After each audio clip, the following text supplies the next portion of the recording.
নমস্কার বন্ধুরা, স্মৃতির হেসেলে সকলকে স্বাগত। হাজির হয়েছি নতুন আরও একটি পর্বে। এই পর্বে আপনাদের সাথে শেয়ার করছি নতুন আরও একটি রান্নার রেসিপি। আজ বানিয়ে দেখাবো সন্ধ্যের টিফিনের উপযোগী একটি রেসিপি। নামটা না হয় আপনারাই ঠিক করুন, আমি তো রেসিপিটা বানিয়েই ফেলি তৎক্ষণাৎ। আর হ্যাঁ, চ্যানেলটা যারা এখনও সাবস্ক্রাইব করেনি এক্ষুনি পাশের বেল আইকনটি প্রেস করুন আর চ্যানেলটি সাবস্ক্রাইব করে দিন। চলুন, গ্যাসের ফ্লেম অন করে দিয়েছি, মিডিয়ামে রেখেছি, কড়াই বসিয়ে দিয়েছি, সর্ষের তেল দিয়ে দিয়েছি আর আগে থেকে কেটে রাখা ফুলকপিগুলো কড়াইয়ের মধ্যে দিয়ে ভালোভাবে ভেজে নিচ্ছি।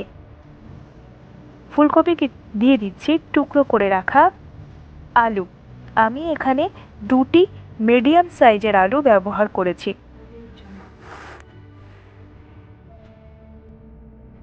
এরপর পরে দিয়ে দিলাম একটি গাজর, যেটি টুকরো করে রেখেছি। দিচ্ছি 7-8টি বিনস, যেটিও টুকরো করে নিয়েছি। এরপর দিয়ে দিলাম মটরশুঁটি। এটা সমস্ত সবজি ভেজে নিচ্ছি।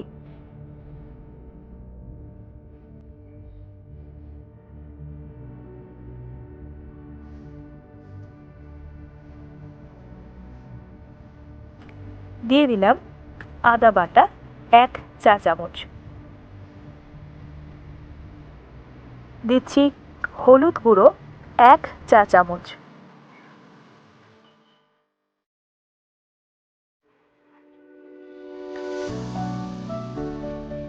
এরপর দিচ্ছি স্বাদ অনুযায়ী নুন।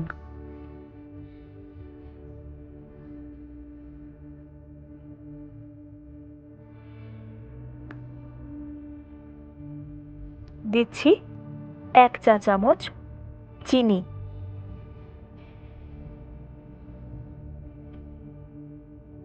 টেস্ট ব্যালেন্সের জন্য দিলাম কাঁচা লঙ্কা। এটা কিন্তু স্বাদ অনুযায়ী ব্যবহার করবেন।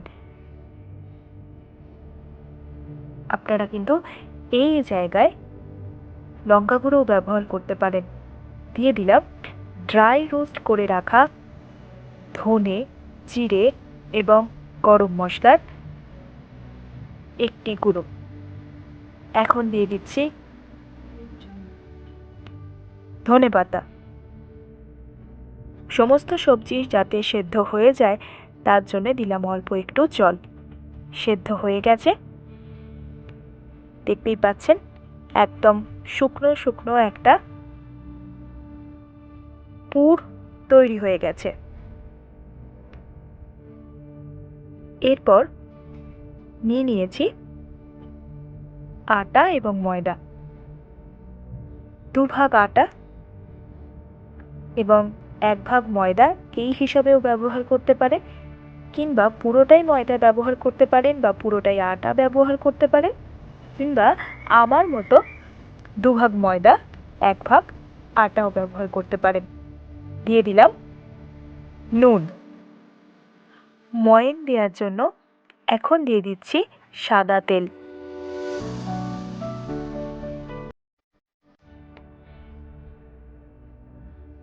ময়ান দেওয়া চলছে।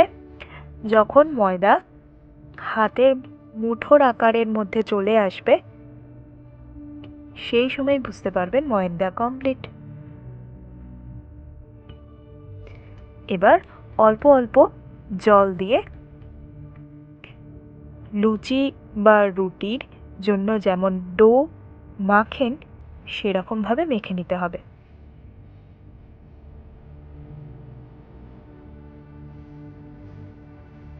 ডো রেডি হয়ে গেছে।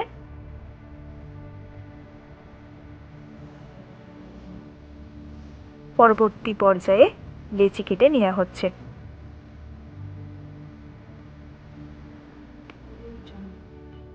এরপর লুচি যেভাবে বেলে সেভাবে বেলে নিয়েছি। আগে থেকে যে পুর রেডি করেছিলাম সেই পুর লুচির মাঝখান বরাবর দিয়ে দিয়েছি। তারপর যেভাবে ভিডিওতে দেখাচ্ছি সেইভাবে মুড়ে নিয়েছি।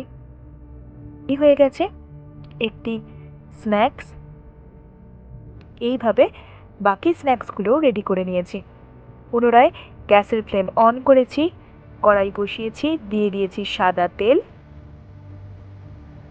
যে স্ন্যাক্সগুলো রেডি করেছিলাম সেগুলো একে একে ভেজে নিচ্ছি।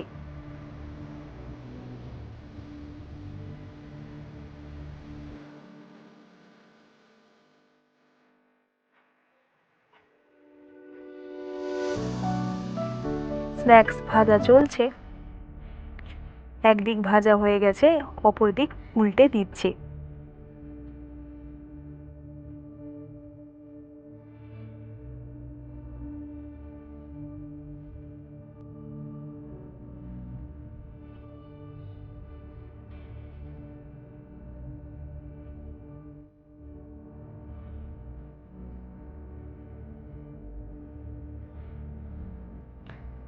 দুদিক লাল করে ভাজা হয়ে গেলে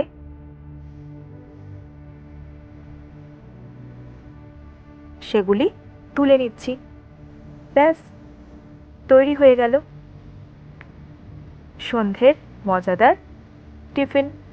আপনি সসের সাথে এটি পরিবেশন করতে পারেন। আজকের রেসিপি যদি ভালো লেগে থাকে তাহলে তো একটা লাইক অবশ্যই করে যান। আমাদের আরও একটি অডিও চ্যানেল রয়েছে, নাম সাহিত্য শ্রবণে। সেই চ্যানেলটি ভিজিট করুন, লাইক করুন, শেয়ার করুন, সাবস্ক্রাইব করুন এবং অবশ্যই আমাদের স্মৃতির হেসেলকেও সাবস্ক্রাইব করতে ভুলবেন না। পাশে থাকা বেল আইকনটি প্রেস করে দিতে একদম ভুল যেন না হয়। ভালো থাকুন, সুস্থ থাকুন, ভালো খাবার খান। আজকের মতো ধন্যবাদ।